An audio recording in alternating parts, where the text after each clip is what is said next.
Okay, those online, please give me feedback whether you are getting a good reception, video and audio, through the chat room.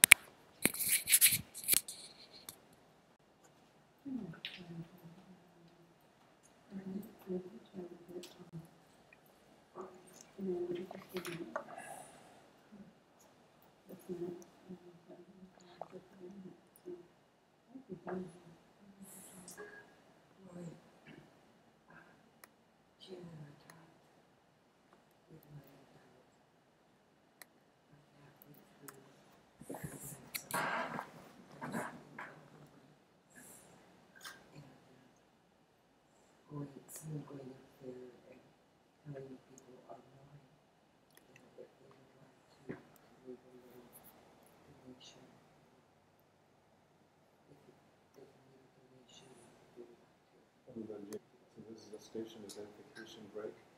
I'd like to donate to the cause. So I thought you might like to do it. I might do it. I don't care. But since this is your territory, I didn't want to overstep my bounds.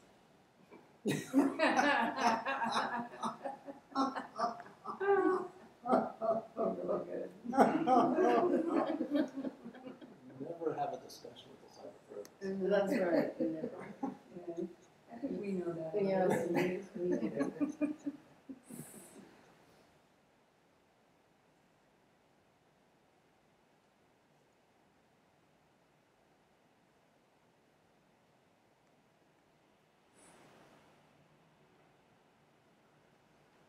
Fine. Okay.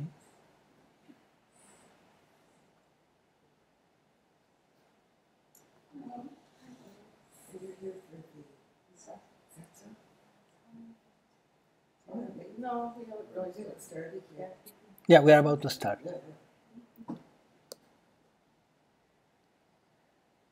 Always find yourself in the front row. What does that say about? I don't know. It's Skylar's Happy. Okay. That's right. Okay. Thank you, Salim. That's helpful information.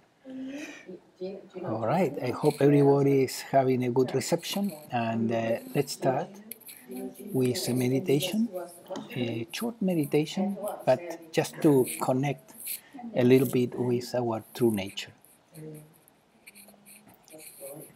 Meditation is about shifting the attention from the mind to consciousness, right? To awareness, and resting there. So it's very simple, and let's begin by taking 3 deep breaths, and during the exhalation, allow your whole body to relax from head to toe, okay? Can you hear me well in the back? Yes? All right. So let us inhale and exhale, relaxing the whole body from head to toe. Inhale again and exhale, relaxing. Allow your whole body to relax.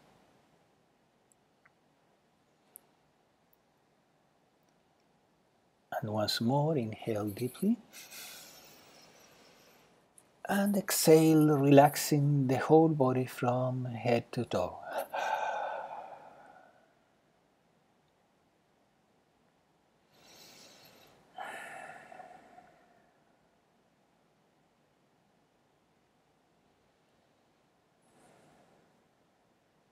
So gently bring first the attention to the breath. Notice how the breath is flowing all by itself, so that no effort is necessary on your part except to just bring the awareness to the breath.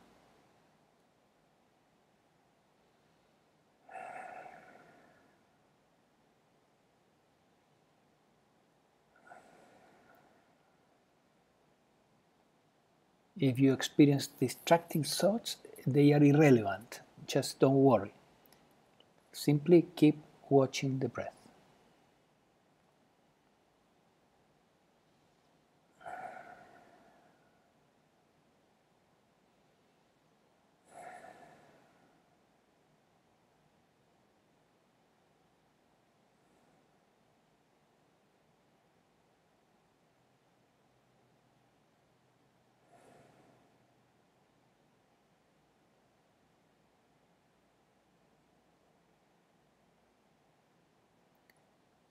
Now, simultaneously, as you have the attention on the breath, notice the sounds in the room, the air conditioning or the humming of the computer or anything, so that now the attention is defocused into two things.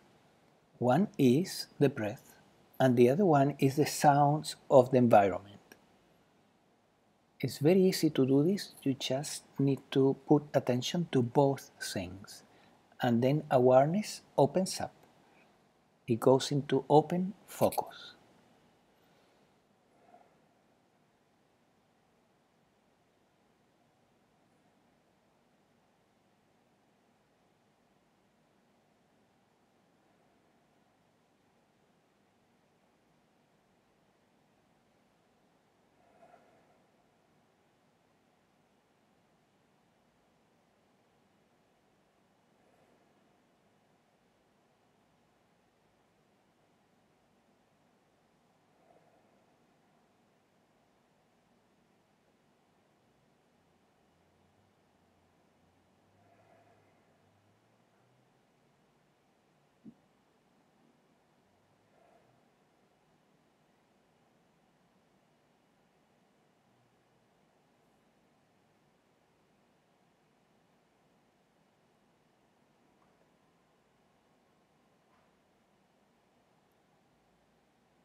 Gently notice that in open focus, when you're attending to things at the same time, the mind quiets down automatically.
And now gently rest deeper and deeper into awareness itself, so that awareness is resting in itself by forgetting all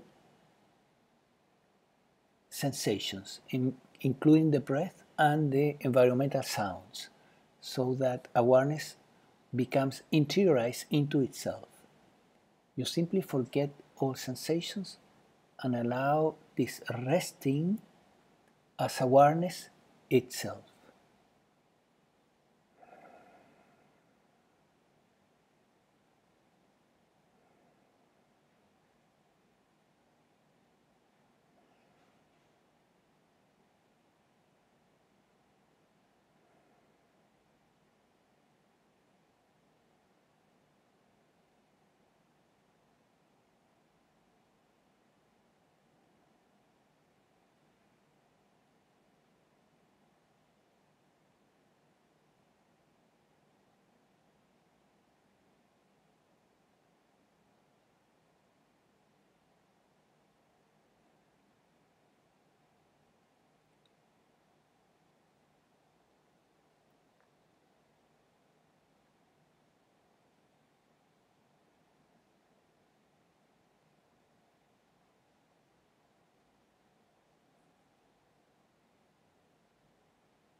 You can also allow awareness to expand.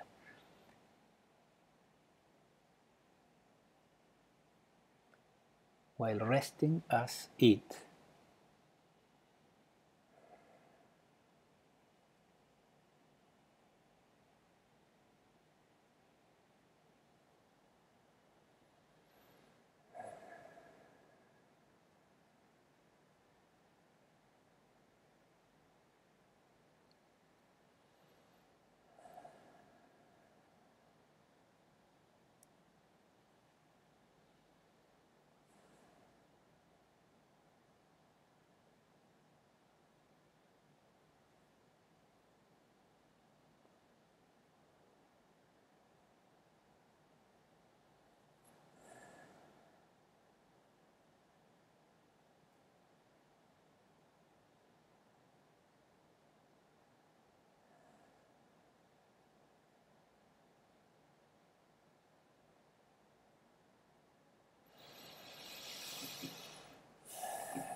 So the subject for today is about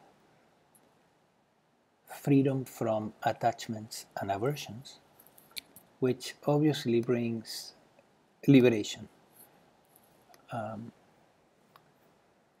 It brings liberation because, as it has been put on the scriptures, likes and dislikes, or attachments and aversions, are the source of unhappiness, the source of suffering. So when we find a way to free ourselves from from aversions and attachments, we find ourselves again at peace, free from suffering. There's another element that is equally important but is easier to attain, which is awakening. Awakening is easier because awakening is only the revelation that you are not the person that you believe you are. And that can be attained in a relatively easy way. So that once that is attained, the longest part of the path is to get rid of the attachments and aversions. So there is this story of a young man that goes to the Buddha and tells the Buddha, "Master, I want to be free. I want happiness." So the Buddha said, "It's easy. First you get rid of the I, then you get rid of the wants, and then what is left is happiness." In this little story, the Buddha is telling you, and to me, all of us can see that the path to happiness or freedom is very easy. It's just these two things. But we need to understand what he meant. So what he meant is that first you wake up from the dream that you are so and so, that you see through this identity that you have created, which in fact you have not created, it has been created for you by conditioning since the moment you were born. So you have to see through it. You have to see that it's not true, that you are not so and so, that you are awareness, that you are consciousness. That part of the path is relatively short, and it can be attained in a relatively short period of time if you are really determined. For example, presently I have a session that is a 3-hour session to trigger the awakening, and I see people getting it, many, but I always see that it depends on how much they want it, how much they really want to awaken. So once that is out, is behind you, comes the longer part, which is to get rid of the attachments and aversions. And this is what I'm going to talk about. Of course, you can initiate this process of getting rid of the attachments and aversions before awakening, of course, right? You can do it. You will see that the technology to do it is applicable before and after awakening. But of course, it is much easier to do it after awakening. After awakening, it becomes easier to go through this process. Anyway, anyone can do it, awakened or not. So let's look into the technology to do this, because there is a simple technology that we can apply, first understand and then apply, to attain this freedom from attachments and aversions. And it's nothing complex. In fact, nothing that I'm going to say is not understandable. It's very easy to understand it. It's just that we really need to do it, right? That's the tricky part, that we will come out of this room and that you will do it. So, what is the technology? First, we need to understand what are the fundamental drives of the mind-body organism, the human mind-body system, right? What are the fundamental drives at the level of the human, at the human ego level? And to see these drives, the best way to do it is to connect them with your chakras. There are 7 chakras, yoga tells us, right? One here, second, another one in the heart, then in the solar plexus, then in the coccyx, sacrum, and then in the coccyx. So you have 7 chakras, right? Each one of these chakras controls certain drives of the mind-body organism, powerful drives, right? And the 3.5 lower chakras, meaning in the coccyx, sacrum, solar plexus, and half of the heart center, control the drives of the human ego, right? And what are these drives? Let's start with the coccyx, right? At the coccyx, the drive, fundamental drive, is for survival, right? And when it comes to survival, we see that it divides basically in 2 main drives. One is to make money, because otherwise you won't survive, not in a world like this. And second, to have good health, to sustain your apparatus, right? Your physical, mental organism. Health and money. These are very powerful drives in the human condition, obviously, right? So these drives, these two drives, generate attachments and aversions. What is attachment? The attachment to having money and the aversion to not have it, right? The attachment to having good health and the aversion to do not have good health or to anything that challenges our health. Then, let's move one step up into the sacrum, the second center of consciousness or the second chakra. There you have a chakra, an energy center that is controlling your drive for enjoyment, pleasure, adventure, right?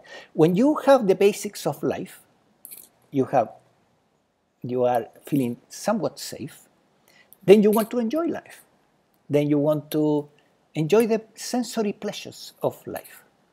And this is a powerful drive in the organism. And it can also lead to strong aversions and strong attachments. Like, for example, when we get hooked into food, which is a great thing, a great pleasure, right? Then we may develop a very strong attachment to certain foods and to eat perhaps more than is necessary. And then we may eventually even develop a food addiction, right?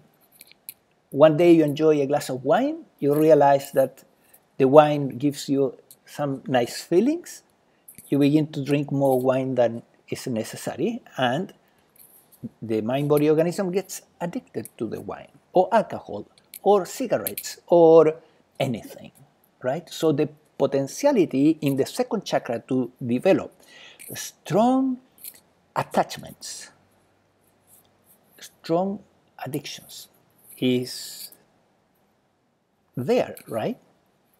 And then we can also develop aversions. I hate lettuce. I hate salads, right? I remember I had that aversion when I was a child, and I paid it with my health. So I had to correct it, right? It was a strong aversion. My father had the same aversion towards vegetables and salads, and at 57 years of age, he developed a colon cancer, which is intimately connected, we know today, according to science, to lack of antioxidants in your body, right? So, which come from greens and vegetables and so on. So we need to address our aversions and we need to address our attachments at the second level, at the second chakra. Then we go one step up. And what is the drive there? The drive there in the solar plexus center is for personal success, right? For the development of a personality that will be successful in the world. A very powerful drive, especially if you are in your 20s, right? In your 20s, you feel this powerful drive for personal success. And then when you get into your 30s and perhaps you're not making it, then you begin to feel anxious, right? So this desire, personal desire for success, can really be a strong attachment. I want success, I want success. And a strong aversion also towards the opposite, which is failure. And some people are so scared of failure that they will not even take any risk in life. For example, they will never take the risk to do something that will connect them with their true vocation, which has to do with the fifth center, by the way, which is a much higher center, and because they are so afraid of failing. And that's aversion towards failure in the third center. In the fourth center, here in the heart, the fourth center is a tricky one because it has an aspect that is divine and an aspect that is human. The aspect that is divine is when we begin to express unconditional love for everything, right? For everybody, for every animal, for every sentient being. And there is a personal aspect which has to do with our relationships. It has to do also with our the romantic experience, our couple relationship, and our relationship with human beings. That is a very strong drive, obviously, and there can be it can become a very strong attachment to be in a relationship, for example, and a very strong aversion to be alone, or a very strong attachment to have harmonious relationships and a very strong aversion to have inharmonious relationships. So that we have zero tolerance for inharmonious relationships, which is obviously a problem because this world is not perfect, so relationships are not perfect either. So you see that these main drives of the human being create the attachments and the aversions.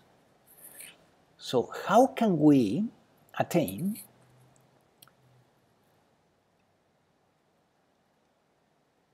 freedom from both, from the attachments and aversions in regard to these main human drives? If we do that, right, we have practically won the battle. Because every other drive, is somewhat an expression of these main drives of the ego, the human ego. And this is what the scriptures of the world in general are trying to tell us when they encourage us to surrender. They are trying to encourage us to surrender these likes and dislikes, to surrender these human desires or drives. Why? Because at that moment, if you do that, the aversions and the attachments will be under control, and then you will direct your attention and your energy in life to the higher centers, and the lower centers, which are the ego, human ego structure, will be left to itself. So what are the higher centers? The higher centers are the heart center in the divine aspect, which is unconditional love, right? And you will be interested in developing this unconditional love because now the other things about life are kind of not your problem anymore. You have surrendered them. Right? And we talk about how to surrender them. Then you become interested in developing your fifth center and expressing yourself, expressing your soul. Is called the soul level, the fifth center, meaning expressing your creativity and expressing your desire to help others, to your desire for service, which is a divine drive. See? These are divine drives. These are not human, personal, egotistical, selfish drives like the other ones. These are the divine drives. And then when we come here, here we want to find out who we are. We want to find out our true nature. We want to experience wisdom. Wisdom is the knowing beyond doubt that you are not so-and-so, that you are the divine itself, the divine consciousness, the universal consciousness that is perceiving through this mind-body organism. That the perceiving that is happening at this moment, at this very moment, is actually this perceiving that you can notice it here. That perceiving is consciousness. Consciousness is a verb. And there is perceiving right now, and that perceiving is the divine because it's undifferentiated. It's not personal. And then you want to identify yourself with the universal consciousness. So this is the drive here. And the drive here at the top has to do with experiencing the self. The self is, with capital S, is the totality, right? The self-aware universe where there is awareness on one hand or consciousness on one hand, and there are things on the other. And then when we stop dividing, because when the mind stops dividing, we begin to see oneness. So all these drives are the divine drives. And we want to focus into them, and we don't want to focus into the human drives. So what we do with the human drives? Well, we need to surrender them. That's what we need to do. So what means to surrender them? Because this is a big fat word, right? And it's easy to get lost in a fat word. What means to surrender? It means that you leave that particular drive and the satisfaction of that particular drive, you leave it in, so to speak, the hands of the one consciousness, and you just do your part without concern. You trust that it is in the best hands when you leave it in the hands of the one consciousness, which is part of you, of course. It's also looking through your eyes, and you leave it to that divine, to the divine. So you leave the money problem, right, to the divine, and you relax. You leave your health, the health of the mind, body, organism, you surrender it to the divine. You just take care of the body, yeah, of course. You do physical exercise, eat in a sensitive way, but you don't obsess anymore with any of these things. So this is what surrender means, is to leave it, in the Bhakti Yoga they would say to leave it in God's hands. In the Jnana Yoga or in the Non-Duality is you leave it in the hands of the one consciousness, right? Which, because it is looking through your eyes, because it is that which is perceiving through the mind-body organism, is using the mind-body organism, is using your humanity to have this experience. So it knows exactly what this human body needs. This mind-body organism has needs, right? And consciousness knows those needs, is not blind, is not deaf. It knows exactly the needs. So you can know that consciousness will provide for them. This one consciousness that is you, essentially too, that is looking through every sentient being in the universe, is in charge of every mind-body organism to make it work. Otherwise, it could not have this experience of looking through these countless sentient beings. It could not, because they would be all working horrendously bad, right? So actually, it's consciousness, is this divine consciousness that is keeping the mind-body organism functioning. Is breathing. You're not breathing. You're being breathed through. The mind-body organism is breathing by itself. Or you could say consciousness is breathing the mind-body organism. If you were to try to, with your willpower, to breathe the body throughout the whole day, you would die. You could not do that. You could do it for a little while. Yeah? And then, if the automatic system that is doing this, which is driven by consciousness itself, were to not operate for whatever reason, your willpower would eventually collapse. You would not be able to do this. Same digesting your food, of course. Right? Digesting your food is impossible with your will. You cannot do that. It happens. It's done for you. For the mind-body organism, actually.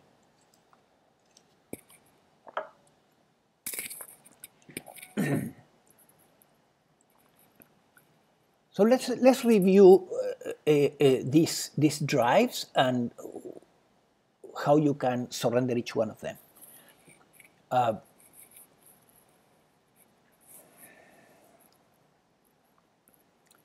Let's take money, for example, right?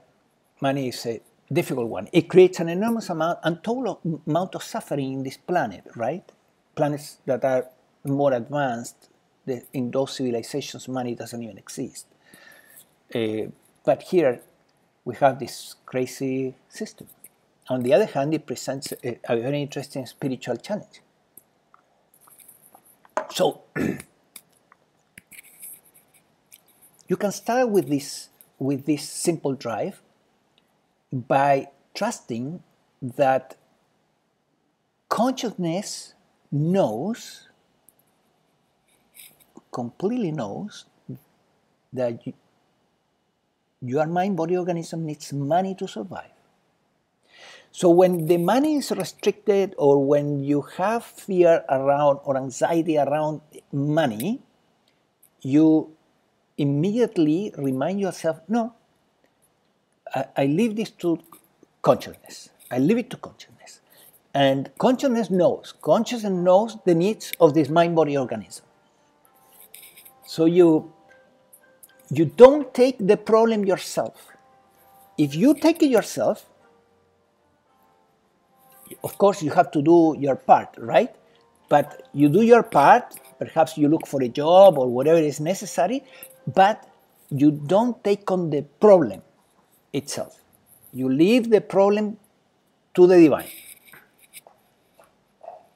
Then the same, you have a health issue, and you know that, well, if something goes really wrong, the body will dissolve. So as long as consciousness wants to look through and function through this mind-body organism, the body will keep repairing itself. So you do the same. You can leave the result of that particular condition, leave it to the divine, and then you relax. And it's very healing, right? Because now the mind is relaxed, not tense. Then you move one step up. Let's move one step up. You have a problem with, let's say, an addiction, right? Everybody has some addictions, little or small or big, depends. So, we see this process in the Alcoholics Anonymous, right? In the 12-step programs, over and over and over. What do they do in the 12-step program to solve an addiction? Addictions are so powerful, are such a strong attachments, that don't try to do it yourself. Stop trying to do it yourself. Do what has been proven to work, which is you surrender. You ask for help to that divine consciousness. You recognize that it's beyond your power. Same as the Alcoholics Anonymous that goes, it recognizes it's beyond my power. I ask a higher, the higher self, my higher self, or the higher consciousness to take care of this. So you surrender the addiction.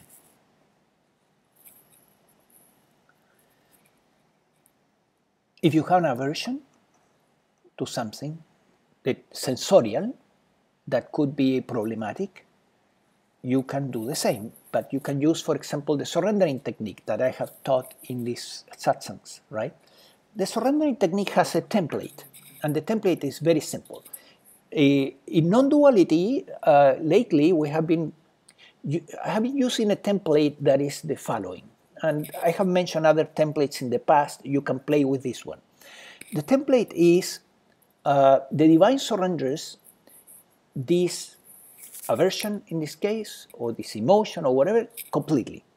That's the fundamental template, and then you say thank you, yes, yes, right? So the first part of the template is a little bit like Ho'oponopono, where you are coming from what you are really. Yeah, you, the divine consciousness, surrender this, which is in the mind-body organism, right? But you surrender it, you let it go. And then the second part, when you say thank you, is more dualistic, because now is the little self that is saying thank you to consciousness, which is the real self. And when you say yes, yes, is the approval of the little self approving this, saying yes, consenting, using its free will to let go, right, of the aversion. So let me repeat the template. The divine surrenders this, whatever it is, completely. Thank you, yes, yes. If you want it completely non-dual, I would suggest you do it this way. The divine surrenders this, whatever, completely, and then you repeat the word completely 2 or 3 times. Completely, completely, completely. That's it. And then it becomes very, very non-dual, very clean, right? See, think that the language, the difficulty we have as teachers is to teach non-duality, is that the language is based on duality, right? It's a dualistic system. So you approach non-duality through the language, you can approach it, right? But it's always very tricky. So experiment with this. Experiment with different templates. In the Ho'oponopono, for example, when you say sorry, that sorry that is being said for the person that has done something to you, it's because you are coming from consciousness, from the one, not from the little self. So the Ho'oponopono is a technique that also uses your true self to state it, not the little self. So the surrendering technique can do the same. And then in that case, you say that the divine surrenders this completely.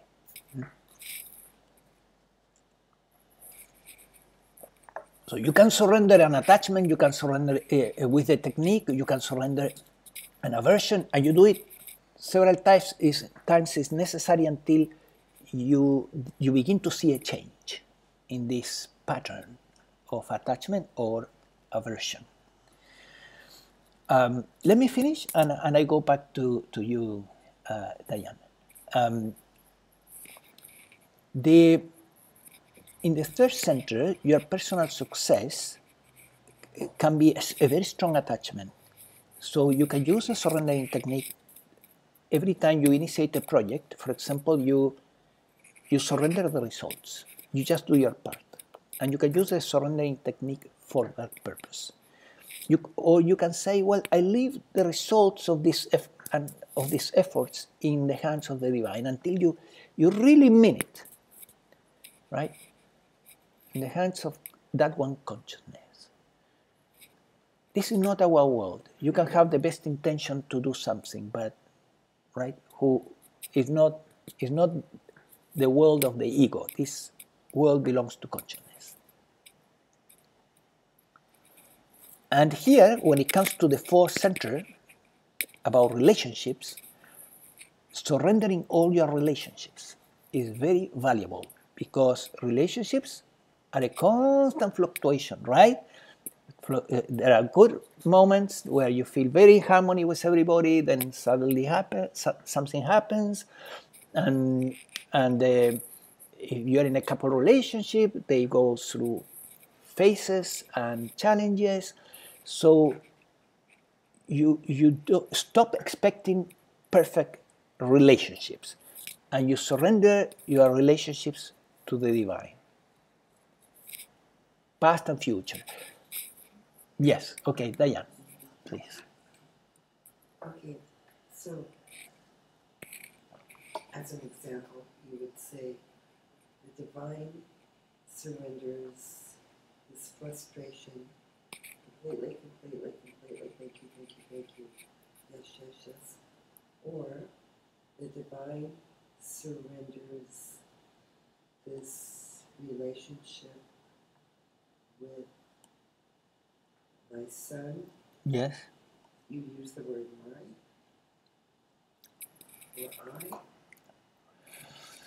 I will repeat Diane's question. She's saying, how do you use the surrendering technique in the case of trying to surrender the relationship with her son, right? In that case, will you say, for example, the divine surrenders this this relationship with my son, and the word mine, you know, my, it's personal, right? So you're dealing with the same problem that I was mentioning. Language was created for duality. It was not created for non-duality, right? So it's tricky. I guess you can get close to that by saying the divine surrenders, this relationship with between Diane and your son, right? You name him between. But even if you say between me and my son, it's okay. See, we don't need to do perfect non-dual. We don't need to have perfect non-dual methodologies. You can be a little dualistic in surrendering, especially. So don't worry about that. Even if you say I surrender my relationship with my son to the divine, still is okay. It's not a big deal as long as there is sincerity. The divine looks into the heart. Are you really sincere? Is the mind-body organism really sincere of letting go, wanting to let go? Who is learning to surrender? The one that is learning to surrender is the mind-body organism. Is this biological AI? See, you create an AI, an artificial intelligence, right? A robot or a computer that has artificial intelligence, and how it learns? It learns through the environment. It learns through experience. This biological artificial intelligence is learning through experience, same as yours, same as each one here.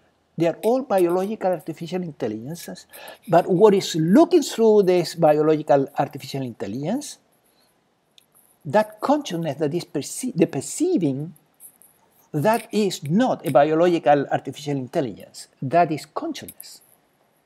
But the mind-body organism is highly programmed, right? And it can learn. That thing can learn. Same as an artificial intelligence mechanism or computer. It can learn, and it can learn to surrender. It can learn to let go. It's like opening the hand, right? You can teach a robot to close the hand and to hold to something or to let go. It's the same, but at the mental level. Yeah, it's opening the hand. It's opening instead of closing at a mental level. Mm-hmm. Did you mean to say at one point you said the divine surrenders? So you're talking about the part of you that is divine? Yeah, when I say when I say the divine, I'm referring to that one divine consciousness that is all of us, right? Mm-hmm. That is looking through all of us and is functioning through all of us. Why would that part need to surrender anything? See, that's the tricky part. That one consciousness is the only one that is the only doer. So it's the only one in the ultimate sense that can surrender something, meaning it can release something, right? So where is it releasing it from? It's releasing it from the mind-body organism. It's commanding it to be released from the mind-body organism. You see? Yeah, thank you. Okay. That makes more sense to you. Yes. Right. And it has a lot of power. That sentence with a student that is very good with calibrations, he calibrated that sentence at 960, right? The divine surrenders this, whatever, completely. That little sentence calibrates at 960. So it has a lot of power. You are coming from your divine nature to do the job. You're not coming from the little self to do the job. Do you see? Yeah, that's interesting. Right. It's very interesting.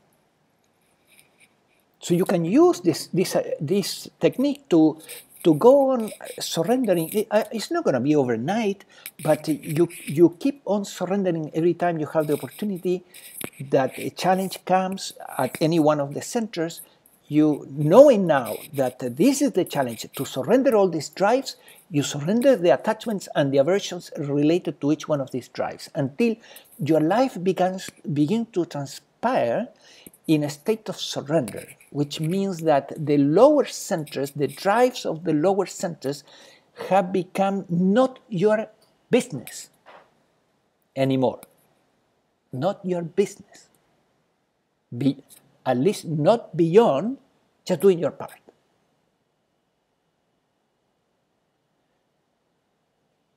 Yes, go ahead. Okay. How does that play out in all the reactions that you have, the conflicts that you have with people? If you're in a conflict with somebody, you're really angry with them, they're really angry with you.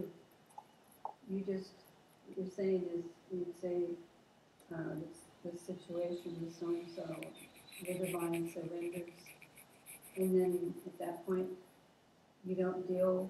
But what if they're still pissed off at you and they're still? What happens with that? You just don't buy into what they're. I'm trying. Yes. I have to plug it in. I get it. See, what will happen, she's asking about how to surrender a conflict in a relationship, right?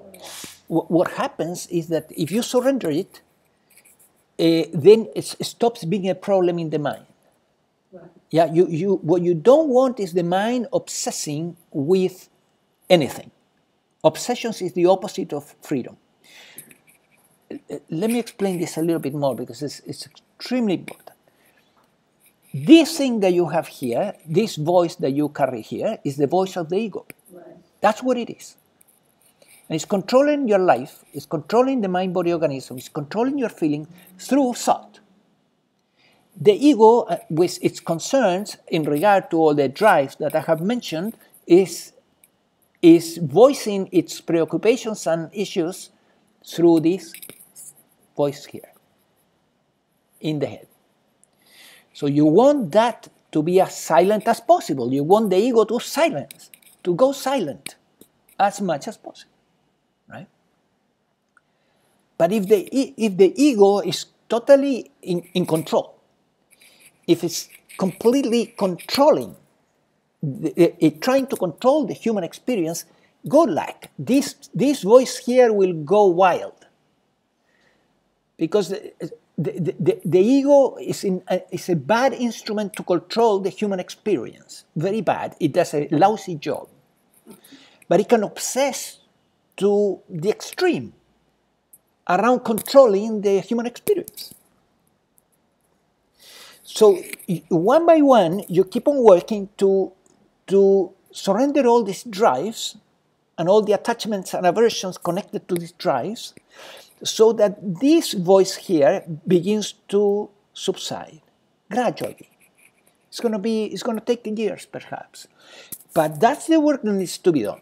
Because when you begin to let go of all these things, then the ego becomes more silent. And then what happens is, and this helps a lot in the process, is that as you learn to rest as consciousness, we saw that during the meditation, the mind also tends to quiet down. This voice of the ego tends to quiet down because you're resting as consciousness. You're resting as awareness. However, you will see that if you try to sustain this state of resting as open awareness, which is the pointer that I like the most, resting as open consciousness, if you try to sustain that, it will sooner or later encounter the enemy. What's the enemy? The voice in the head. Where the voice in the head comes? From the drives, from the attachments and aversions related to each one of these drives. That's where it comes from. And then as it becomes activated, and it begins to loop in the head, it can trigger negative feelings, negative emotions, and then consciousness, which is your true nature, that was resting quite comfortably and peaceful and even blissful in itself. Suddenly you see, boom, being caught into the voice in the head. And the voice in the head hijacks the consciousness. And that is why consciousness is not free, because consciousness essentially is free, right? But it doesn't seem to be free here, because it's being hijacked by the voice, by the ego, by the voice of the ego. So now, when we study typology, typology is the most fascinating field that you can study in psychology, which is about the human ego, right? In typology, you learn the Myers-Briggs system, which comes from the Jungian types. You learn that the personality types are divided in 4 types, right? They have been called lately the guardian types, the artisan types, the rational types, and the idealists. 4 types, right? What are these 4 types? Well, they represent which one of the 4 lower chakras is more exalted. In the guardian types is the first chakra. They are very concerned about survival, and that's the most important factor for them. In the artisan types is the second one, and they have a tendency towards addiction, as the guardians have a tendency to worry about money. What? Worry about money. Oh, worry about money. Yeah? And then in the third chakra, when the third chakra is exalted, that's the rationals. The rationals are all about personal success, right? That is a powerful drive in the rationals. That's why we find Steve Jobs a rational type, right? Or other great successful business people, very creative, that are basically rational types, and they have overexpressed the third center, the solar plexus. So they have a tremendous drive for personal success. Then in the fourth center, you find the idealists, obsessing with relationships. Yeah?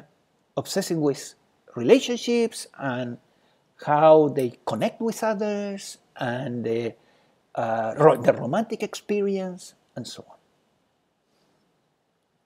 Each one of these 4 types has a particular challenge, one chakra that is overexpressed and is the most challenging for them. I'm not saying that they cannot be challenged by the other chakras. Of course they will. We are all challenged by all 4. But there's one that's particularly important, and we need to discover which one it is. In your case, right, with the mind-body organism that you're inhabiting. So,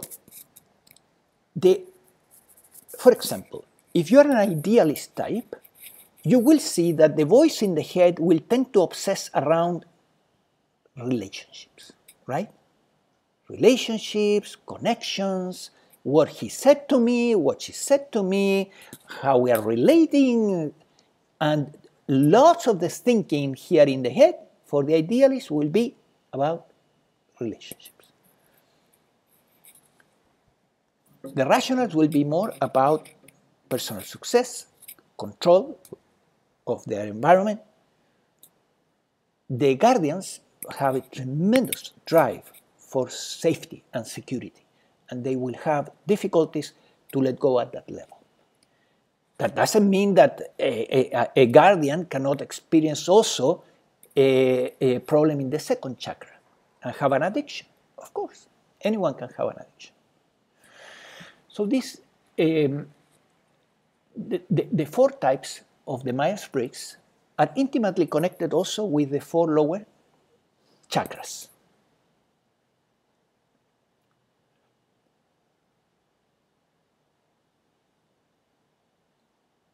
When you begin to serve others, you're beginning to express the 5th center. The 5th center is very healing. Yeah? And then when karma yoga in karma yoga, which is the path of service to others, is a very intelligent way of doing this, because the minute you begin to bring energy to the expression, creativity, and service to others, what happens is that you draw energy from the lower center. You draw attention from the lower center. You are preoccupied most of the day of serving others instead of my personal success or how much money I'm going to make. So spiritualizing your work is of immense value in the spiritual life and creates immense spiritual healing. Yes, please.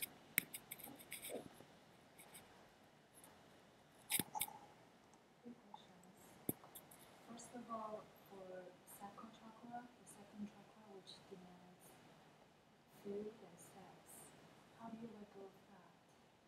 And Right. on top of it is the society limitation with cultural norms.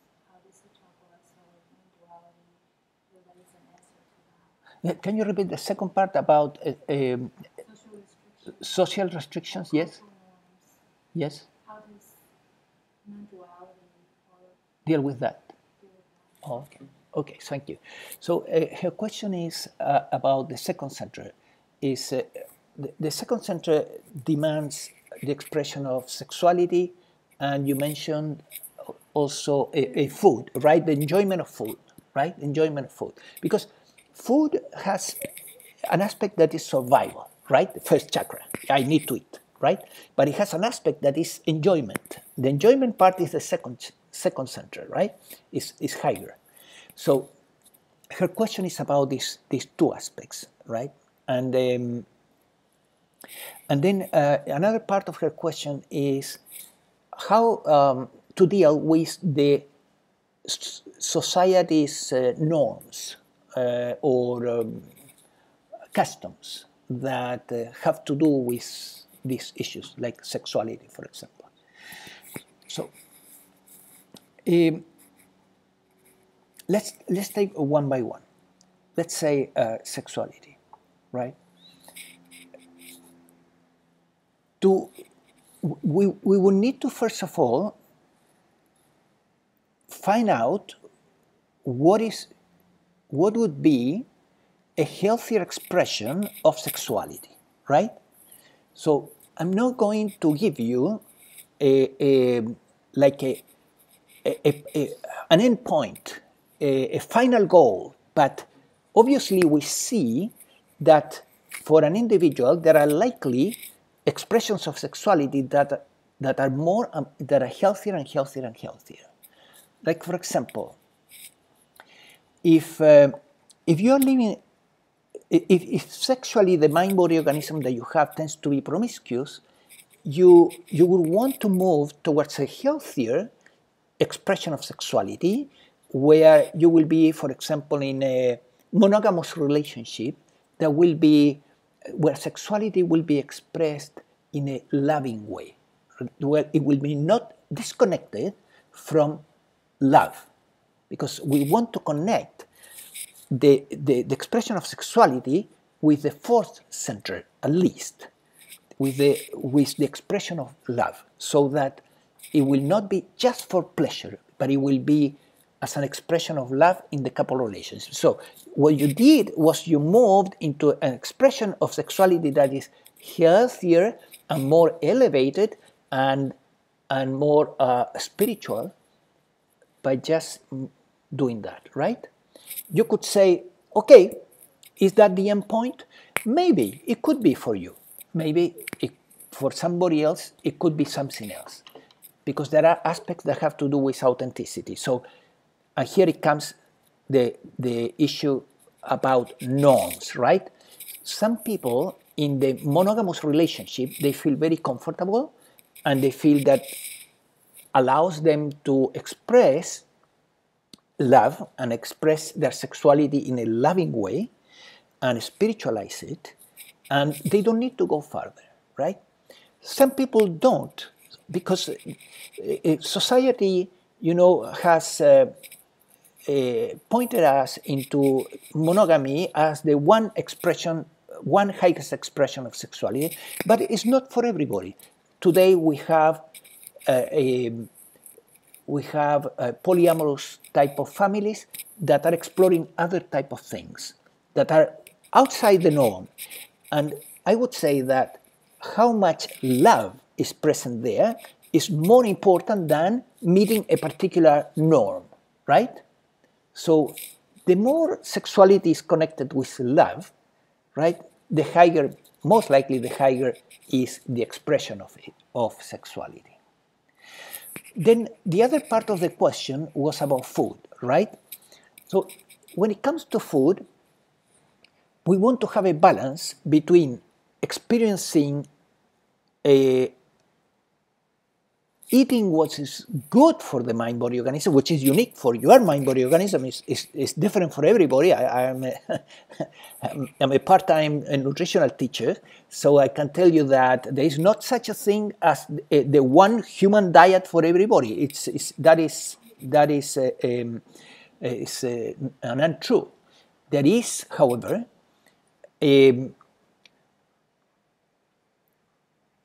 a particular diet that will work the best for you, and you need to discover that. And then as you follow that diet that really works for you, and some guidelines, general guidelines apply, right? And no doubt also, because a general guideline is use honey instead of sugar, right? For example, avoid too much sugar. White sugar is not that good for you. So once you identified the type of diet that really works for you, you want your mind-body organism to follow that diet, but also you want to enjoy your food. So it's not just about eating healthy food. You want to also enjoy your food so that your second chakra, every time you eat, will be singing. Not just your first chakra, both will be enjoying. And if you involve a higher aspects of yourself, like saying thank you at the beginning of the meal, right? Saying thank you to the universe for this wonderful meal, you begin to engage higher chakras, the higher chakras in the experience, right? Does it answer your question? Okay, you're welcome. And then the other part of the question about the rules, the societal rules and customs. In non-duality, these rules and customs are considered programming. They are programs, right? Some of these programs may have some value to keep you away from troubles with the mind-body organism, right? But many of them are very ignorant. So we need to review all of those programs, yeah, and we need to look at them in the light of the unique mind-body organism that you as consciousness are inhabiting, and take the things that you think could be helpful for the mind-body organism, and let go of the rest, because they're just rules. They're just beliefs. They're not true. They're not the truth. They're just beliefs. And they are not necessarily wise. It could be sometimes, in relativistic terms. Does it answer your question? So don't believe anything just because society is telling you that it should be that way. For example, the same thing that we were talking about monogamous relationships. You know, that is a norm here. Right? Thou shalt have one partner. Well, it works for most people, but it doesn't work for everyone. Okay? Other question?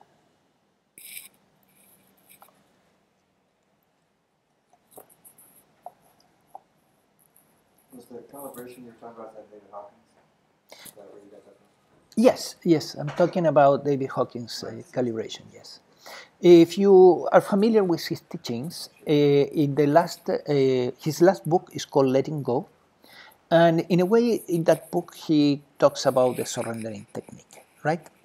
Perhaps he doesn't talk so specifically about this particular template or this other one, but he talks in general about the power of surrendering to create healing in the mind-body organism and to create a spiritual progress spiritual evolution, which has to do with what we're talking today, which is to be free from aversions and attachments.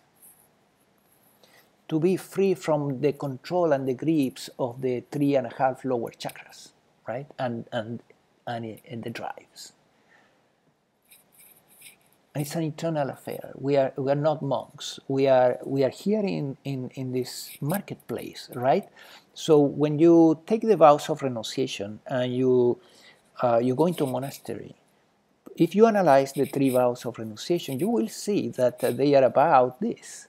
Yeah, you renounce pursuing these drives, and then hopefully the monastery will take care of the basics, right? So you renounce, for example, personal success. Yeah, the first vow is the vow of simplicity or poverty. That's one, right? So there you renounce the pursuing of money in the first chakra. The second one is obedience, right? So you renounce pursuing personal success because in the organization you just need to obey, follow orders, which is terrible because it also, when you do that, you're renouncing the 5th center, and the 5th center is the divine center. So that when you do that, you are renouncing your vocation, and unless you are engaging yourself in a more sophisticated and enlightened organization, they can keep you away from your vocation for the rest of your life, washing dishes. And that is entrenching in your divine expression, why you are here, which creates immense unhappiness.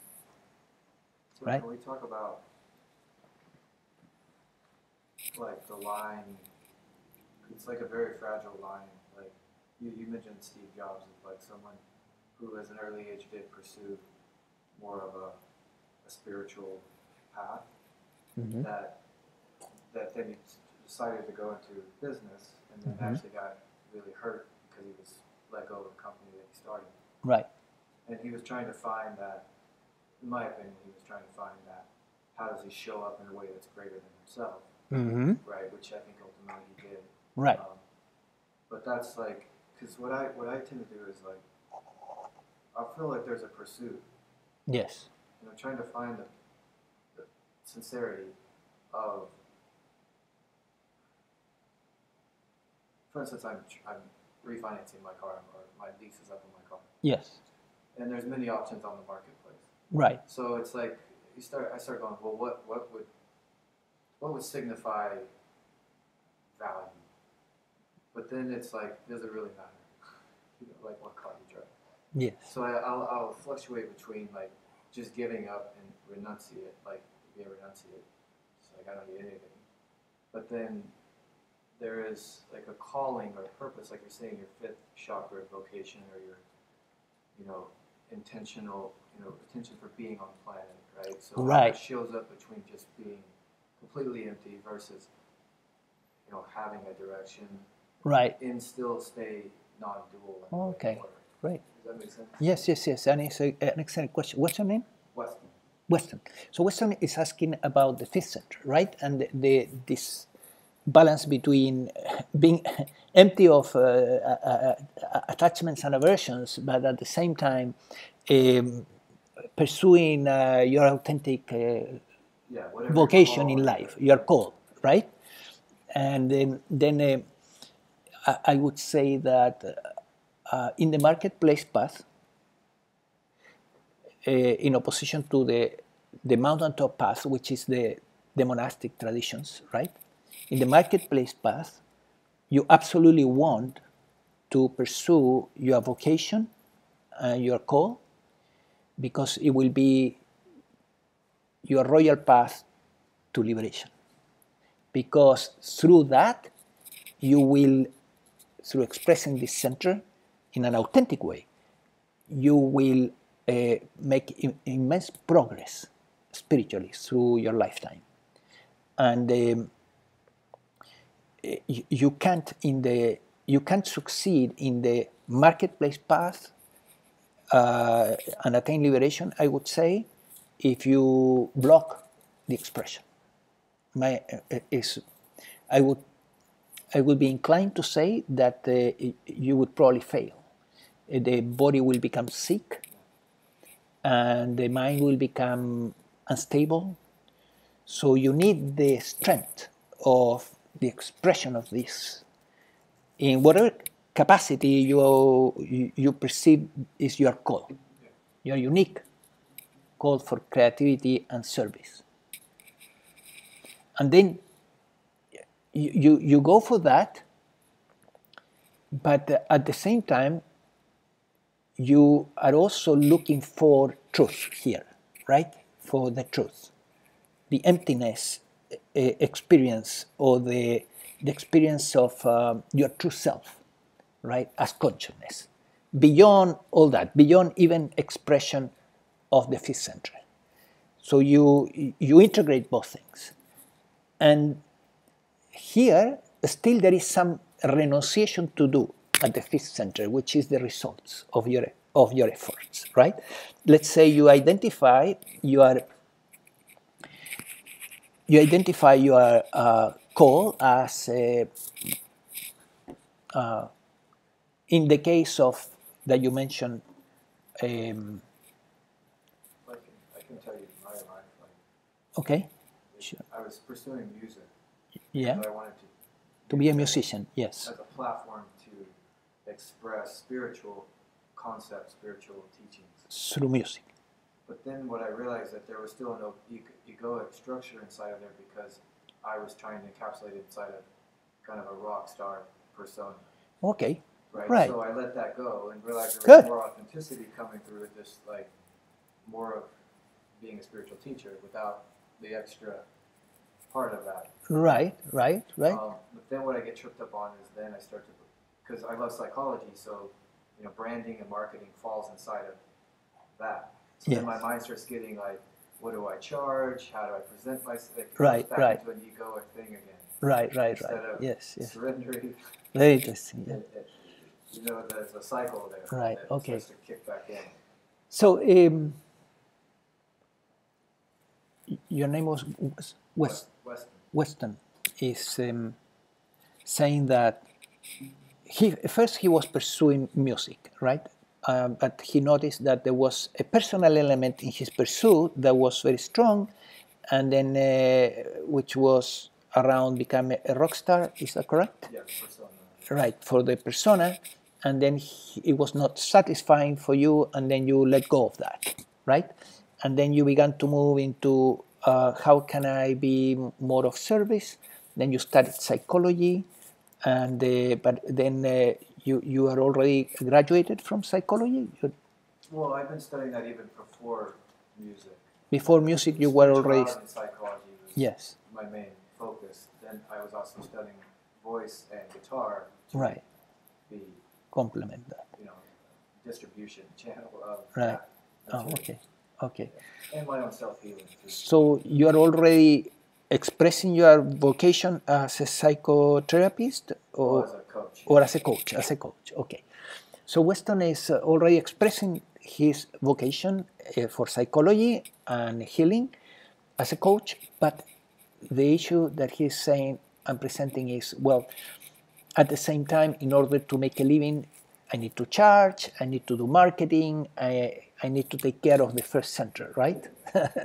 the root chakra, survival. So yes, this is a challenge that we all face, right? I faced myself. In this mind-body organism is the same problem. It has to pay bills. so it may. You need to follow the common sense knowledge and understanding of marketing and business for the marketing aspect of your business, because there is a marketing aspect to coaching. There is a business aspect to coaching, right? And you need to respect the laws that regulate in this environment business, so that your business will be successful, because as your business is successful, it will also provide more service to more service to more people, right? So it's something that is good for everyone involved, including your mind, body, organism. At the same time, you want to spiritualize the activity so that your main interest is service to others, right? Helping your clients, be there for them. But at the same time, you cannot neglect completely the business part, but you can do it. But when things are not going exactly the way you want, then the concern about money, the concern about survival is what you need to surrender. You cannot surrender the action.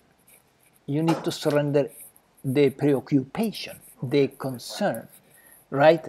So that you are relaxed and you just do your best.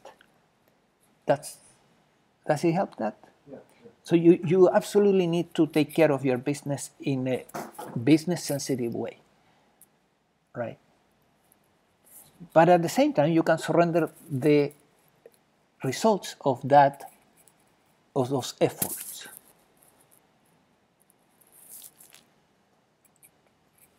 Any other question in regard to this? Okay. Yeah, I can see in the process for this mind-body organism some similarities. And now, for example, I'm trying to turn the institute into a non-profit organization, right? So that it will even externally reflect an attitude that is internal, but I want it to be reflected externally too.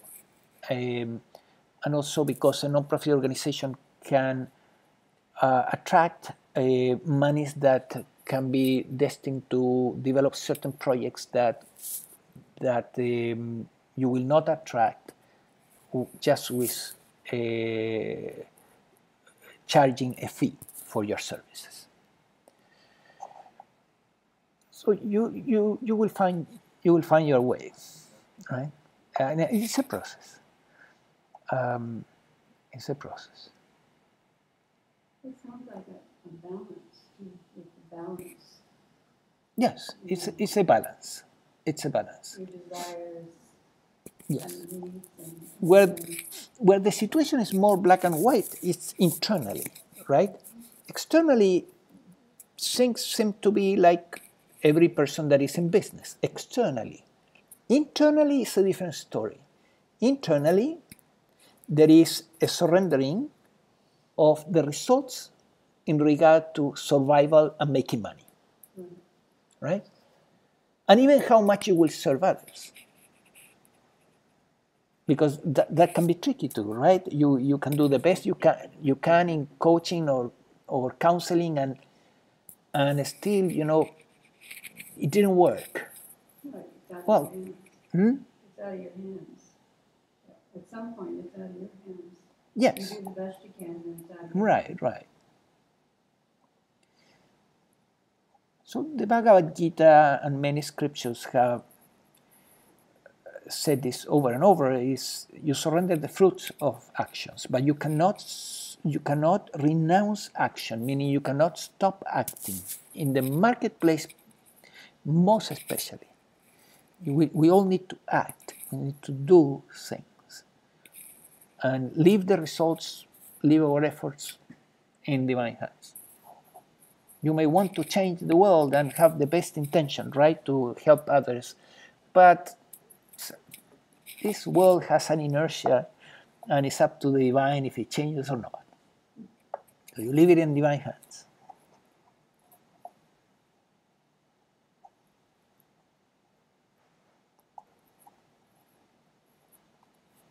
What is the most important lesson you can learn in the human? What is the most important lesson you can learn in the human Realm. realm? In the human realm. That's a tricky question. Her question is, what is the most important lesson you can learn in the human realm?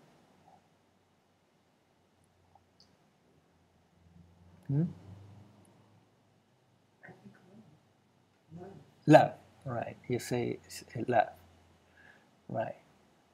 Animal knows how to love. Well, sorry? Animal loves as well. She says animals know how to love also. Animals know how to love also, is saying, what's your name? Angel. So, yeah, a bhakti will tell you, look, a bhakti yogi will tell you love, right? So I'm not a bhakti yoga, so I should say something different. Well, you could just say that to learn that there's no lessons. Right. So I prefer to answer the question not from a theoretical perspective, but from what has transpired in this lifetime, meaning what was the lesson that for me was most important here in the experience until this moment. It's not complete. This organism is 62 years of age, so it may go for some time, may go on. So there could be higher lessons to learn, but I would say that the most important, most changing, life-changing experience here was awakening, by far. And by that I mean that the persona and the ego structure were seen through as not me, and that actually what was seen in the awakening was that I don't exist, not in the way that I thought, and it was kind of surprising, you know, but that actually you are awareness, pure awareness, also is undifferentiated. It's just pure consciousness peering through the body. And there is a mind-body organism, but the me and the I is a story of the mind. And the so and so. So for that created here a shift that was and has been of immense proportions and very liberating. Nothing else did that. I was in psychology also, was more than 20 years doing psychotherapy at that moment, and I had learned so many things and healed quite a few things, and 30 years in the spiritual path or more, but nothing came even close to the effect that insight, that seeing had. And up to today, 5 years later, after the awakening, I would say nothing has transpired during these 5 years that could beat that either. Would you mind sharing your awakening experience? Right. So her question is if I mind to share my awakening experience. No. It was very simple, in fact. It was so deceptively simple that for some time I was doubting that it had happened. But when it happened, I realized that the insight that had occurred was of immense significance. And you will see immediately why. Basically, I had been in sessions with a teacher, a non-dual teacher, for quite some time. The reasons I was paying for these sessions, one-on-one, was because I went to a retreat with a teacher called Adyashanti, and in that retreat, Adyashanti said that he believed that in the tradition that he had followed, they believe in the transmission one-on-one from teacher to student, right?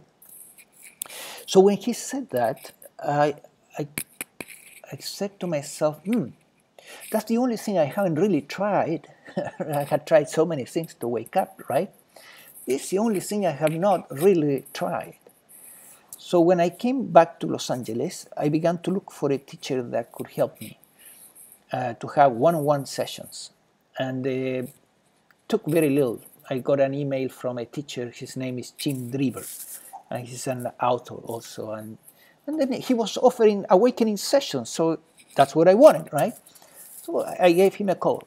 And he was living very close by. I was in Santa Monica, and he was living a few blocks away.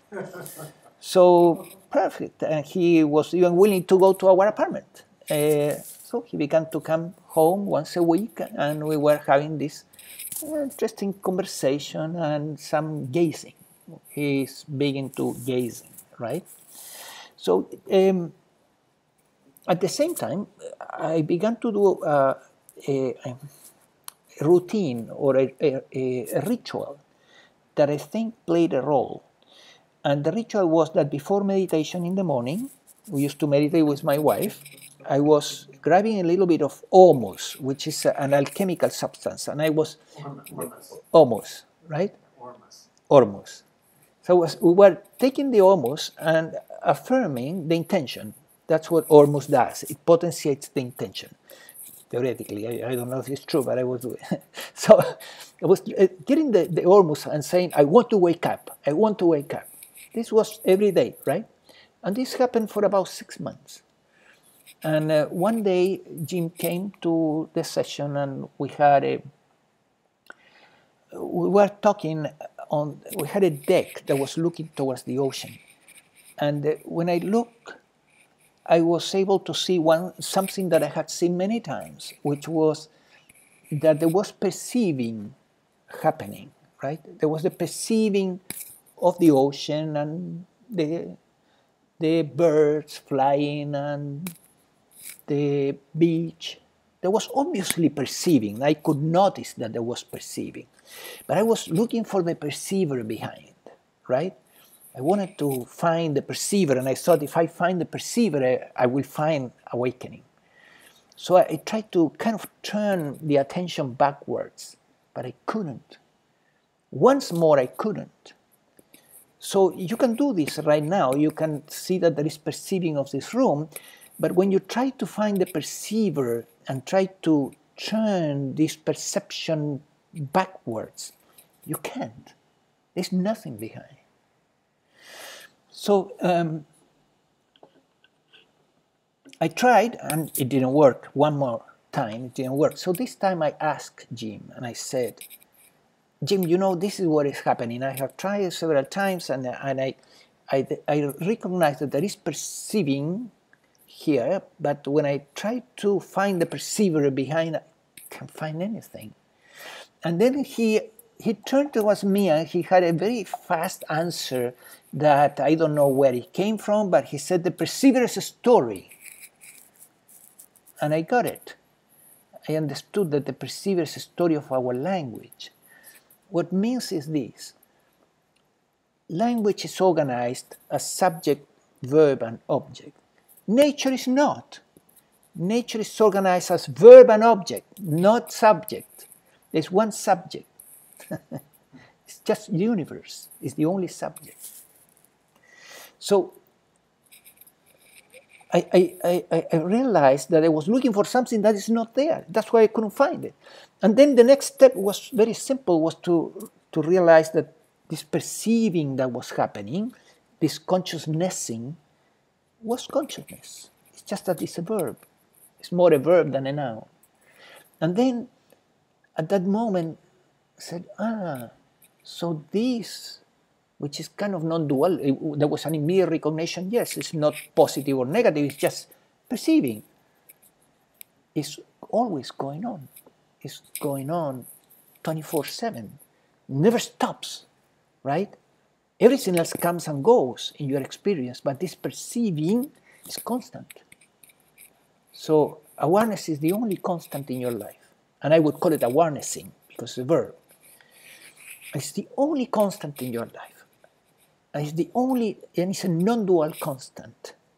It's the formless God within, the formless divine within, the formless divine universal consciousness within. And then the next thought that came was, well, I went to look for God in my early youth, when I was in my 20s, and I found it. I know what it is. It's that which is looking, right? What is looking through us, that's God. And the scriptures, are telling us all the time this. They say, look for God within. don't look without. Don't look for it outside. It's within. It's so obvious, you know. It's God is what is looking through our eyes. Yes. Without physical form, without any form, is there perceiving? Okay. I would like to add, before I answer Diane's question, I would like to add that the next thought that came in was, then I don't exist. And that thought was very liberating.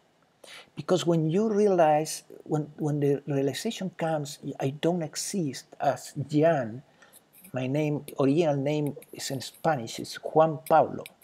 And then I changed it for Jan, and neither exist, nor none of these personalities are real. They are personalities. Personality in Greek means mask. It's the mask that the divine puts to interact with the world. But it's not real. It's a mask. So that thought, when that thought came in, it was like, wow, this is amazing, because I have devoted so much time to this persona, you know, trying to get certificates or degrees, diplomas, university degrees, money, success, all the things that I pursued during my youth to make this persona more, right? And it was useless. It doesn't even exist. That is not a real thing, right? So that was very liberating. So what's the question, Diane? Without a form, is there perceiving? Without a form is any perception, is the perceiving. I would say that consciousness, when there is no form whatsoever, then consciousness is aware of itself. So there is perception of itself, still is aware of itself, right? And you kind of get this in your human experience, because you can notice awareness. You can notice it, right? And the word notice is the same as being aware, right? So being aware of awareness means that who is aware of awareness? The me or the I cannot be found here. The perceiver is not there. But there is awareness aware of itself, right? So consciousness is aware of itself. So when the perception disappears because the movie is over, right? The movie of the mind is gone.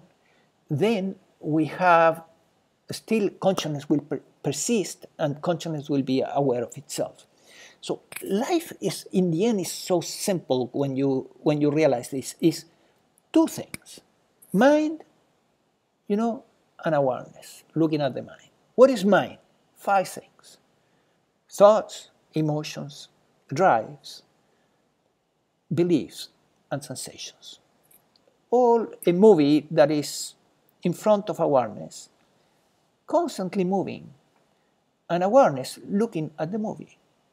Which one is real? Well, obviously, in the movie, everything changes, right? But awareness is constant.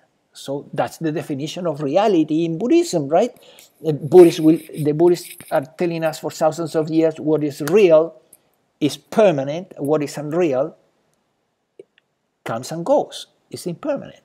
So we see it in our own experience that there is one thing in our own experience, just one thing, that is permanent. What is that? Awareness. That's what is permanent. The rest is impermanent. The rest is the mind that is in constant movement, in constant change.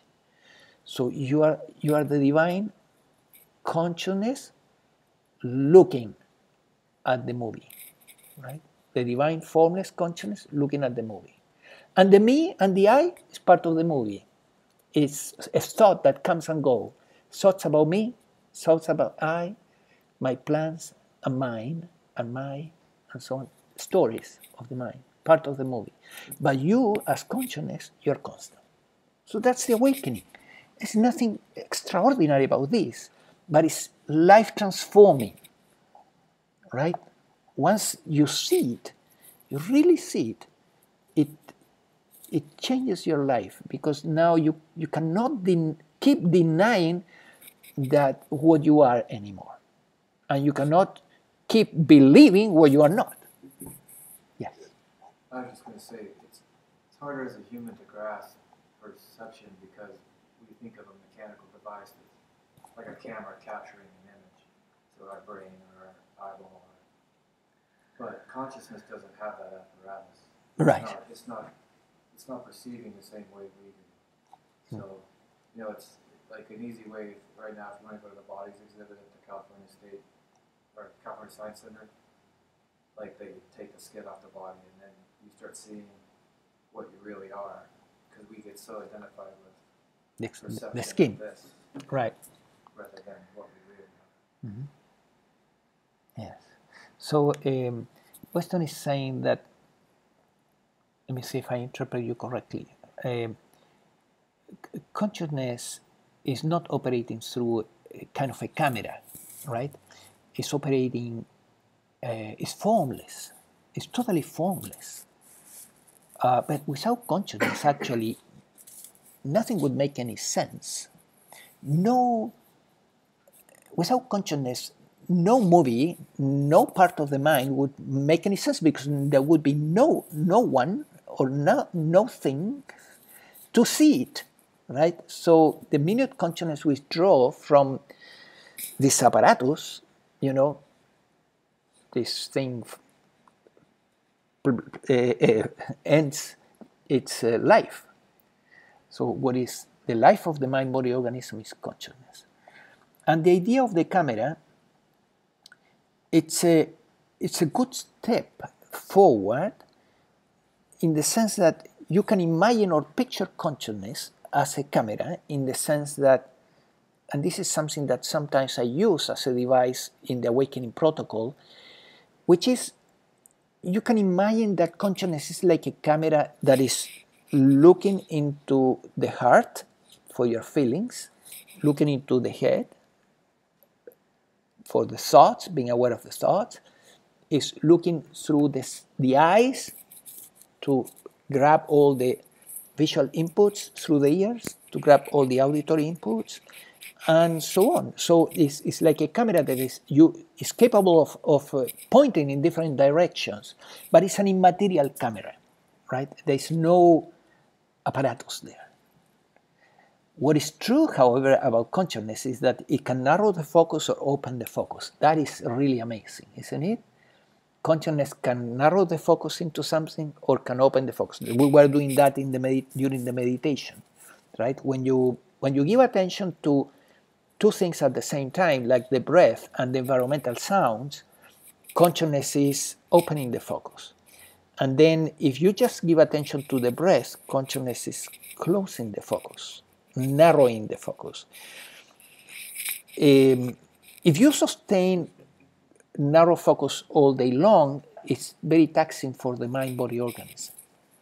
So it's advisable to open the focus for as much as you can. And when you open the focus, you are already moving in the right direction, because you have, in open awareness, the thoughts really calm down. And in narrow focus, unless you have great concentration, it's easier to get caught in the voice in the head, which is the voice of the ego. You had a question.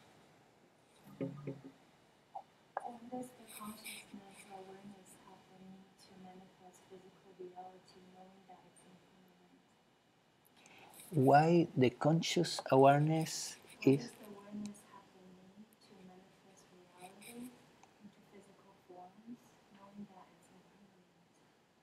Oh, why consciousness is manifesting a reality that is impermanent? Why does it happen? Why does it happen? Why does it have the need to do that? Oh, why Knowing- it has? knowing that it's all Yeah. Why consciousness has the need to create, right? To create this show.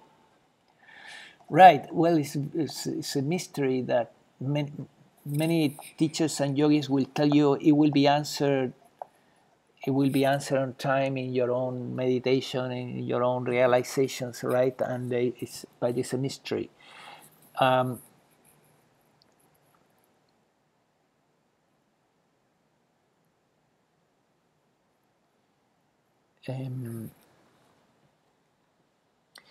See, if you turn the question on the opposite side, if you say why consciousness doesn't create, right? Why consciousness doesn't create? It's why consciousness create or why it doesn't create. It's like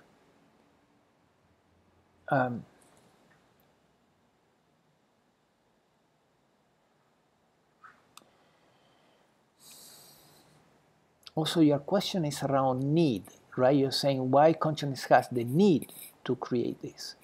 And I don't think that consciousness has the need to create it. Consciousness is enjoying this creation, but it doesn't have the need to create it. Consciousness is transcendental, so consciousness is content in itself. And you can prove this to yourself by simply resting as awareness and feeling the contentment that comes. So consciousness in itself is self-sufficient, but it seems to enjoy this thing, and that consciousness actually is you, is our true self. So the dualistic blaming that happens in Bhakti Yoga, which is very common, right? At some point the Bhakti will begin to blame God for creating this universe or this particular planet where there is so much suffering. In non-duality it doesn't make sense, because we all made this decision to create this thing. We as consciousness, right? But you wanted to say I something. was just going to ask the question of why do we create opera? Why do we create? Why do humans create opera? Why do human beings create Opera. opera? Like a singing and acting platform. Ah, why? Well, I was using it as a way to demonstrate, because nobody goes to opera anymore. Ah, Now we go to amusement parks and movie theaters Right, and right. other forms of entertainment. Mm-hmm. So it's a conscious evolution of entertainment and education. Right. So consciousness that we are extensions of more and more consciousness, that we just keep creating more and more things to have fun and experience. Right. Yeah, it looks like as if there is an innate drive in consciousness to create, but it's with detachment, right? So you can have a desire.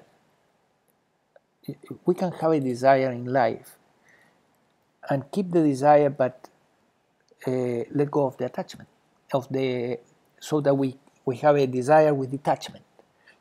Like, for example, you want to have a trip. You would like to have a trip to Europe next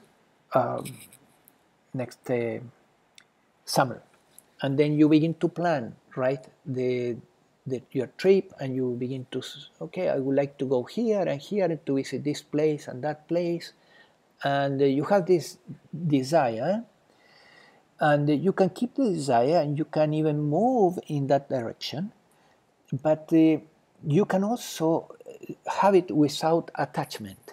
If it happens, fantastic. You go to Europe and enjoy your time there. If it doesn't happen, who cares? You stay here in the States, right? And maybe you go to Santa Barbara and have a nice stay there. Or do something else. Or do nothing, stay at home.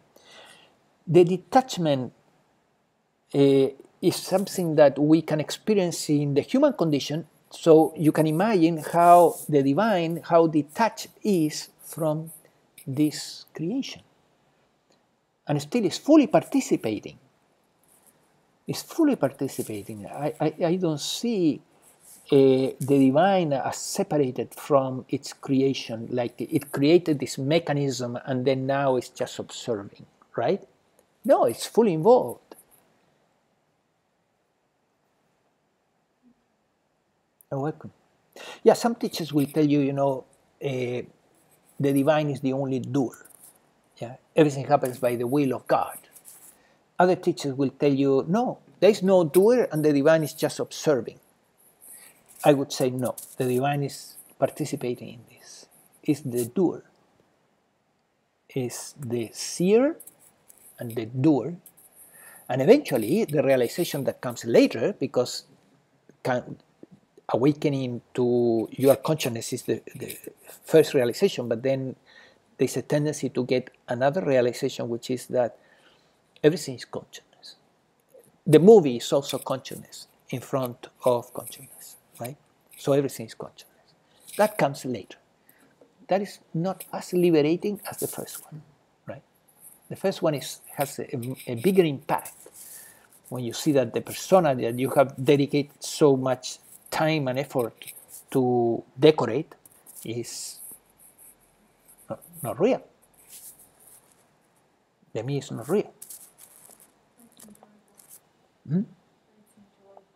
It's enjoyable, the persona?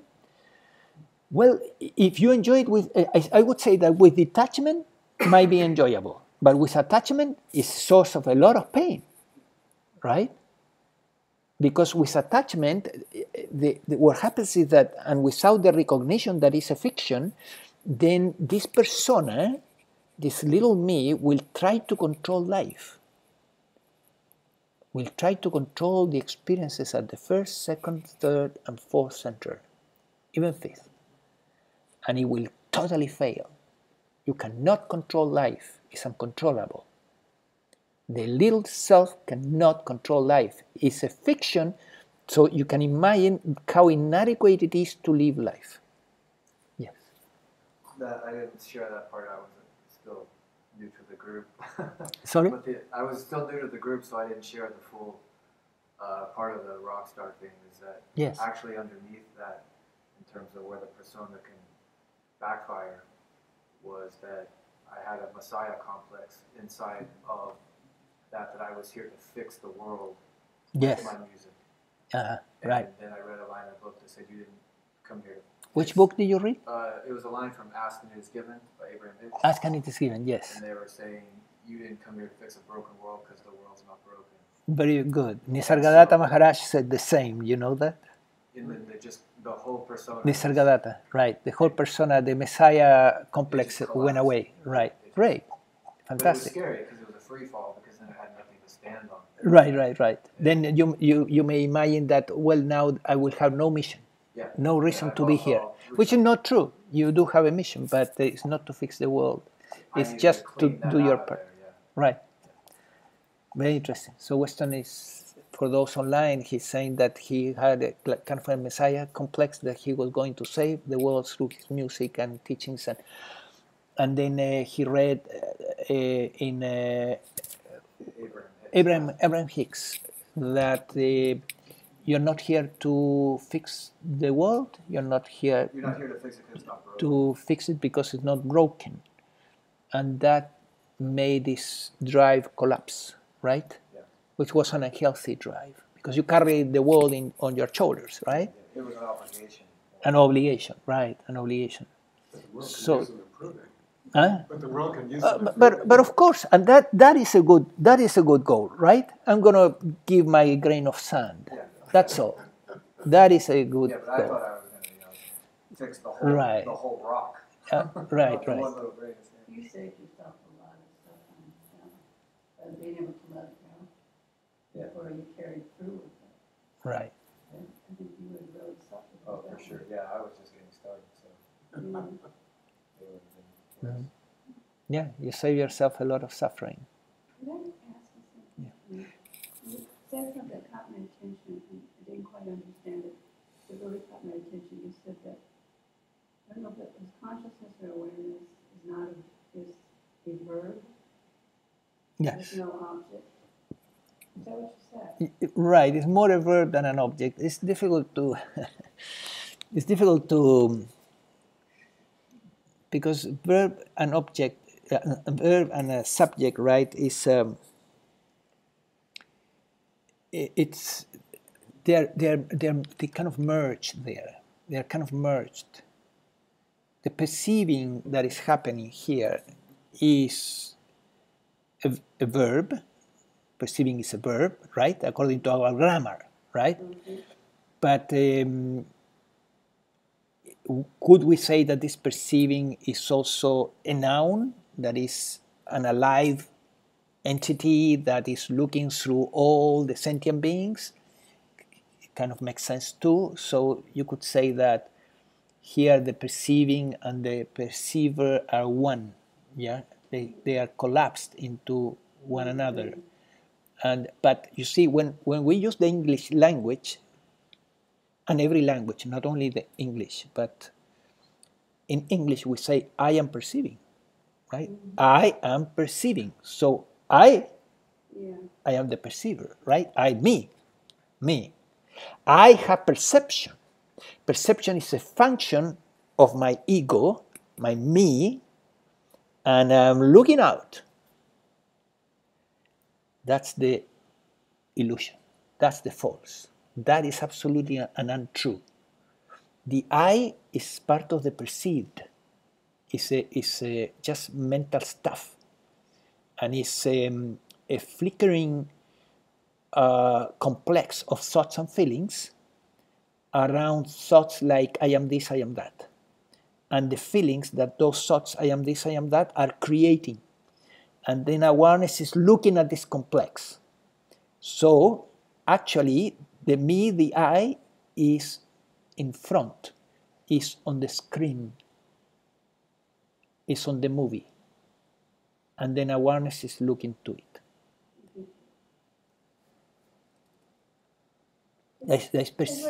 There's perceiving of that. We could say there is perceiving of this material. When you get close to that, it's like a singularity. When you get close to it,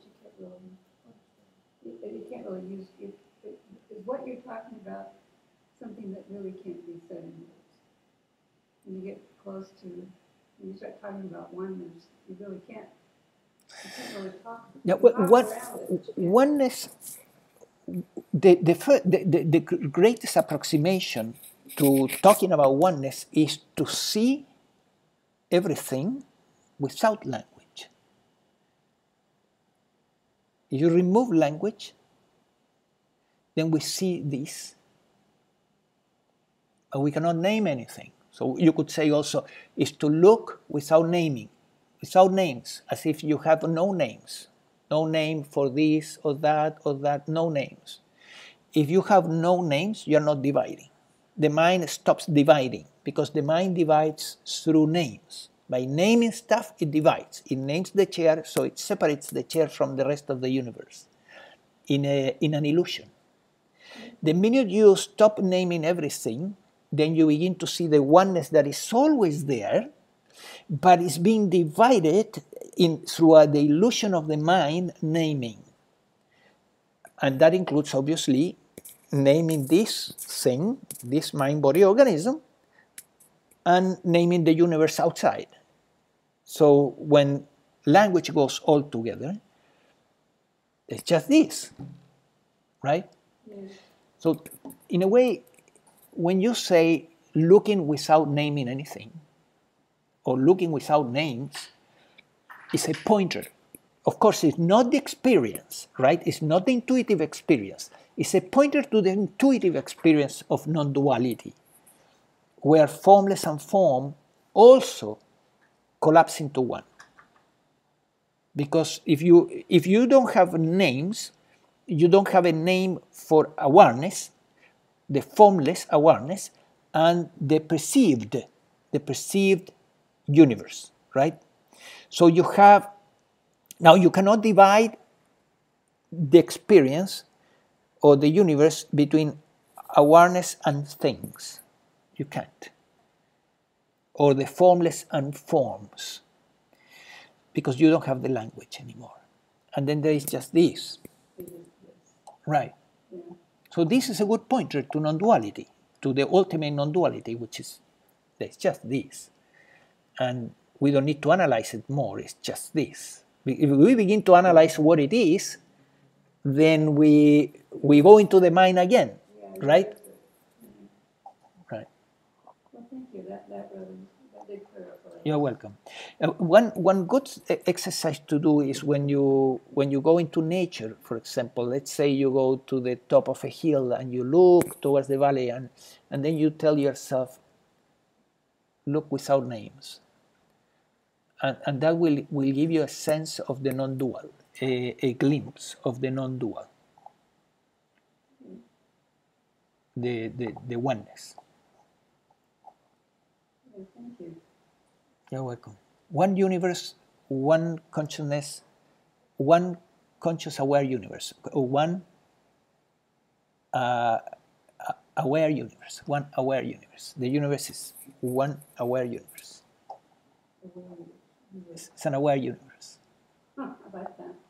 Huh? Aware universe. Yes, one big organism. It's a one big organism. One big organism, just this huge organism called universe, and aware of itself.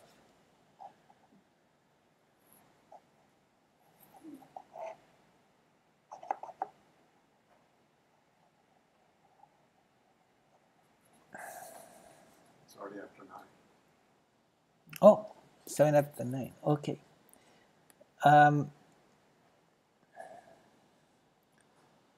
Okay, Gina, sorry to learn that you felt.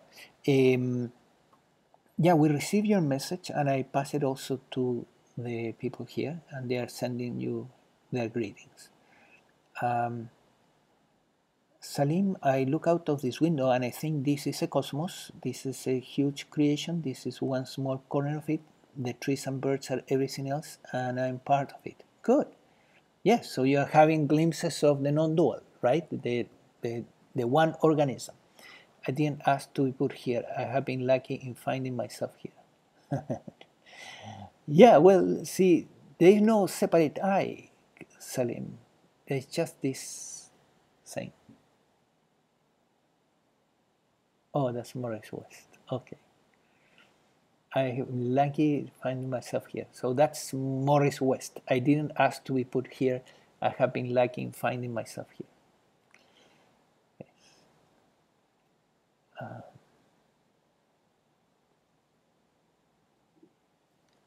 All right.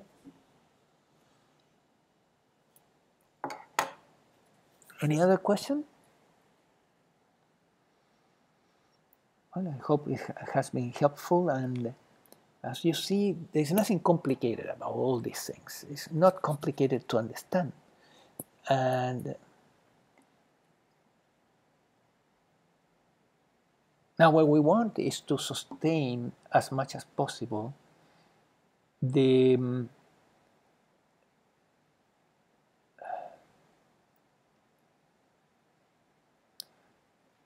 it varies for people. For some people, is to sustain the resting as awareness, right? For others, is to sustain the oneness, the this experience. For others, is to sustain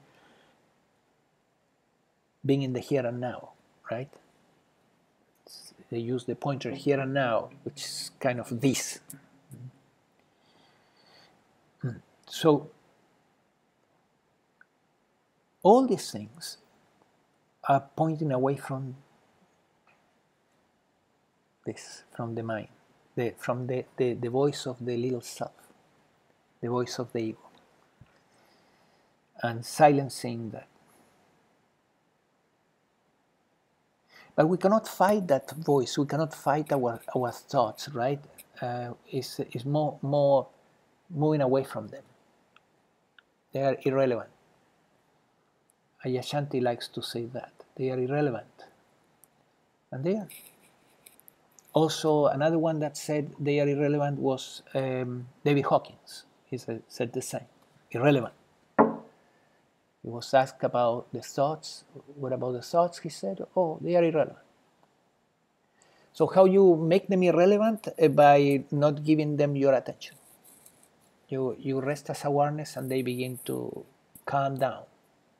Still, the brain, tends to create thoughts. It's like the liver produces bile, the brain produces thoughts. But much less and less abrasive. And then it comes, after awakening, how can I sustain this? How this state can be constant, right? So that it doesn't come and go using pointers, you can make it happen, but you want it to stay, right? And then it comes the work with the attachments and aversions, so that to surrender all that ego material, so that the voice in the head begins to quiet down, because those drives have been surrendered. So surrender the drives that pertain the ego, the human ego. And surrendering them doesn't mean that you're not going to do whatever you need to do to make money. The doing is fine. The concern is problematic. So you surrender the concern, right? You leave it up to the divine. Last thing I would like to mention is if you're interested in requesting the first class on psychology of consciousness, which is a course on psychology of consciousness with emphasis in non-duality. If you're interested, please, it's free. So just ask for it. You go to our website, brainoptimization.com, and you request the class, and you will receive the links.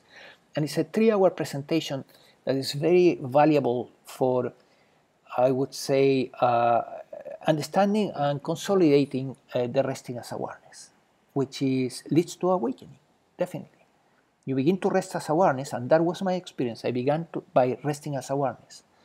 It was something that I could, eventually was able to do it anytime, and that led to awakening. So you can ask that class, and then if you are interested in the course itself, then contact me, and we can discuss how you can enroll in the course. Can you repeat the website address? Brainoptimization.com.